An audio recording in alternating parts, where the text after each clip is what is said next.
Makalipas ang 4 na taon, muling nagsama-sama ang ilan sa mga pinakamalalaking bituin sa bansa sa showbiz para sa ABS-CBN Ball 2023 na nakasuot ng kanilang pinakakahangang mga gown at sleek suit noong Sabado, September 30 sa isang hotel sa Makati. Kaya naman hindi maiwasan ng mga netizens na hanapin at bantayan kung sino-sino ang mga head turners pagdating sa kanilang magarbong kasuotan. Kaya naman narito ang top 10 na may pinakamagagandang kasuotan sa pagtitipon na ito. Lavi Po. Si Lavi Po ay isang nakakaakit na sirena na ipinakikilala ang kanyang manipis na sea green na patty at embelled na nagpapakita ng kanyang sculpted abs. Bilang isang fitness junkie, ang crop top na disenyo ng gown ay nagpapakita ng kainggit-inggit na figura ni Po na hindi nawawala ang masalimuot na beadwork nito sa neckline at manggas. Pinananatiling malinis ni Po ang kanyang itsura gamit ang isang simpleng trintas at kakaunting alahas, isang pares lang ng hugis fan na drop earrings.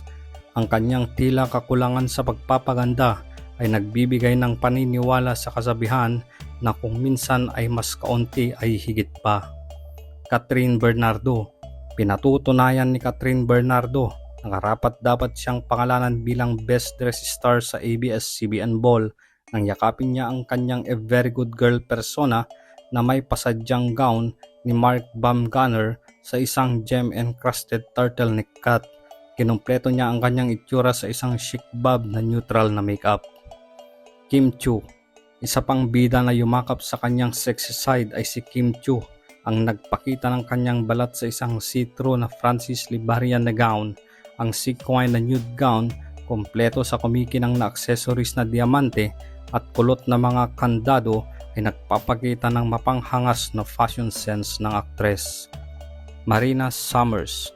Ang Drag Race Philippines Season 1 alum na si Marina Summers ay nag-alab sa kanyang matabang na likhang marakuwa na hango sa nagniningas na apoy. Ang sequel gown ay isang gawa mismo ng sining kasama ang pulang sequin corset, flame-inspired na neckline at black serpentina skirt, habang dinadala ng drag performer ang dramatic gown na may napakagandang poised. Halos maririnig mo sa background ang hit na kantang Call Me Mother. Jane Oineza. Isa sa pinakadramatikong itsura ng gabi ay si Jane Oineza sa kanyang silver at gray na gown ni Eran Montoya. Ang kulot na pattern ng custom-made na damit, ang material na sutla, ay ginagawang tuloy-tuloy ang bawat galaw ng aktres, habang ang taas ng hita nitong biyak ay tila siya ay isang water nymph. Karina Bautista. Mula sa Star Magic Prom hanggang sa ABS-CBN Ball, pinatunayan ni Karina Bautista na meron siya kung ano ang kinakailangan upang maging sumikat na fashionista ng network sa kanyang emerald green na Just Bonita gown na may mala-rope na pattern mula sa neckline hanggang sa bodice.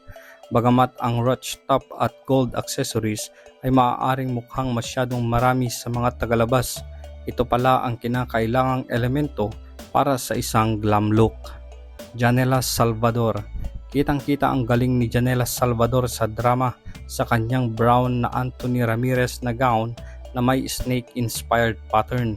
Sinaway ni Salvador ang mga posibilidad na may mas masarap na kayumangging kulay na pumupuri sa kulay ng kanyang balat na may malalim na V-neck line na ginumpleto niya ang isang emerald necklace. Andrea Brillantes. Nakuha ni Andrea Brillantes ang isang kumikinang na pulang numero ni Michael Leyva na nagpapatingkad sa kanyang kaakit-akit na figura. Itinampok sa tube gown ang mga hand-beaded crystals na kinumpleto ng katugmang hanay ng mga ruby na alahas, tungkol sa lumang Hollywood glamour, lalo na sa kulot at mahabang buhok ng aktres na dumadaloy sa kanyang likod. Maris Racal.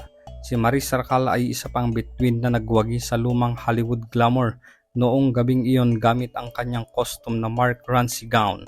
Ang kanyang gold sequined gown ay binigyan ng pop of color ng isang sapphire blue off-shoulder sleeves at skirts overlay.